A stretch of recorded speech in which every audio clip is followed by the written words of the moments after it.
Residents of Trinidad and Tobago are bracing for even more flooding following a weekend of heavy rains that resulted in rivers overflowing their banks or rising significantly, along with major damage to the agricultural sector as well.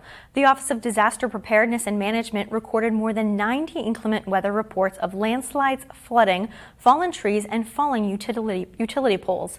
The inclement weather is expected to continue over the next several days. As a result, the Minister of Works and Transport has urged the public to prepare for the worst and hope for the best. Speaking during a virtual news conference on Saturday, he said an unprecedented level of flooding is expected. Certain areas that you think would in the past did not get flooding, you can expect flooding in these areas. So what I can say is that let us all prepare ourselves that the flood may reach us in areas that it had not affected us in the past, and let's just be careful, stay off the road. I mean, the integrity of our infrastructure have been tested, but at the end of the day, as I said, this is unprecedented rainfall, and what is anticipated is flooding that in some areas that never really had flooding before. So we are out there and I mean, we're monitoring the entire situation and doing whatever we can do to bring back some level of normalcy once the rain eases up a bit.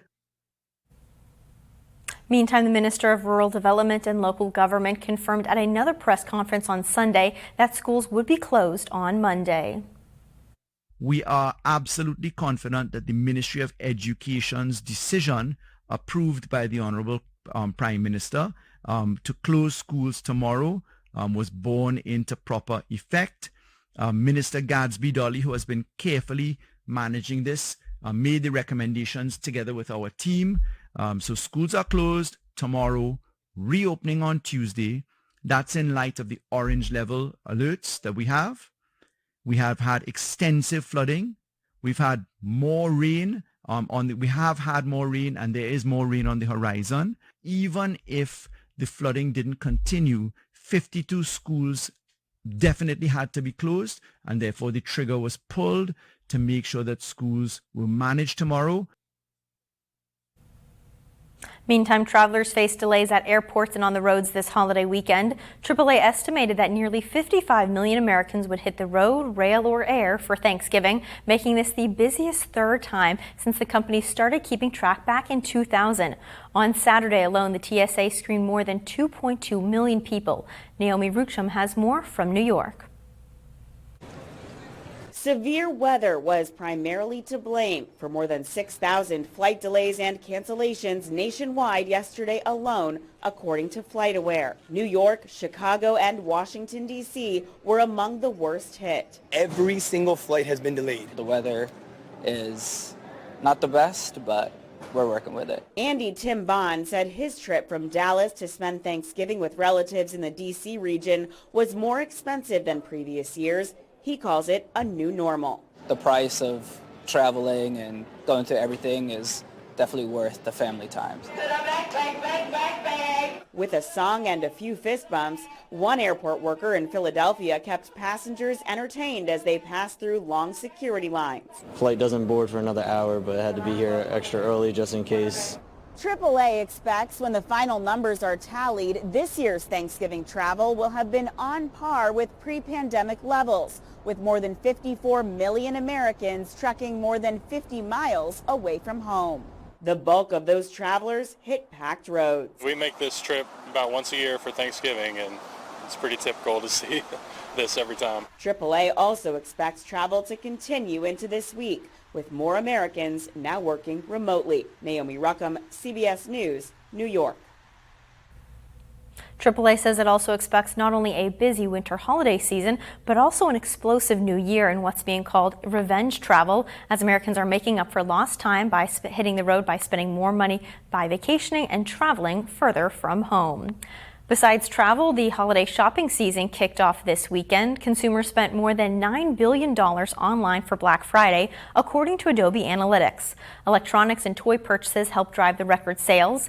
Adobe, which tracks online retail purchases, estimates that Cyber Monday sales will exceed $11 billion. Now, if you're one of the millions who made purchases over the holiday weekend, you may want to check your receipt just to see how long you have to make a return. 6 out of 10 retailers recently said they're changing their policies policies this season. According to a survey by GoTRG, many are shortening the amount of consumers that can return their times when it comes to returning those purchases. Some retailers are also adding return and restocking fees. The U.S. Coast Guard made a historic rescue, and a pretty heroic one that is, on a cruise ship on Thanksgiving night. It happened in the Gulf of Mexico, roughly 20 miles off the shore of Louisiana.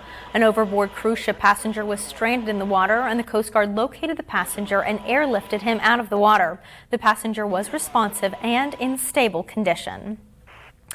Meantime, Cuban businessman Felipe Valles Sr., the founder of the iconic Versailles restaurant in Miami, Florida, died on Saturday. He was 89 years old. His granddaughter, Nicole Valles, did not provide any further details on his death, but said the family's spokesperson is expected to provide more information at a later time.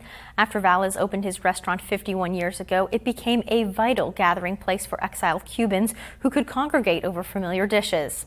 The landmark spot in the city's Little Havana neighborhood is a usual spot of concentration for activists and members of the Cuban community in the south of Florida. Turning to health news today, the World Health Organization has renamed monkeypox as Mpox, citing concerns over the original name of the decades-old animal disease could be construed as discriminatory and racist. The UN Health Agency said in a statement on Monday that Mpox was its new preferred name for monkeypox, saying that both monkeypox and Mpox could be used for the next year while the old name is phased out. WHO said it is concerned by the, quote, racist and stigmatizing language that arose after monkeypox spread to more than 100 countries. WHO says the global risk remains moderate, and outside of countries in the West and Central Africa, these outbreaks continue to primarily affect men who have had sex with other men. Scientists and experts have also pushed that since the start of the recent outbreak to avoid the name, to use that it could have some discrimination and stigma that could steer people away from testing and vaccination. And in sports news today, the World Cup continues today, but not without its handful of controversies. Police had to seal off parts of the center of Brussels and deploy water cannons and fire tear gas to disperse crowds following violence after a game that had Morocco's 2-0 upset over Belgium at the World Cup. Police moved in after one person suffered facial injuries. Subway and tram traffic also had to be interrupted on police orders. There's also disturbances in the city of Antwerp as well as several cities in the Netherlands. Morocco's victory was a major upset at the World Cup and was enthusiastically celebrated by fans with Moroccan immigrant roots in many Belgian cities. Meanwhile, there's still controversy ahead of the U.S. game tomorrow against Iran. The U.S. Soccer Federation initially posted Iran's national flag without the emblem. Those posts have since been removed on social media, but officials confirmed the altered flag postings were intentional and were a show of support for Iran women fighting for their basic human rights.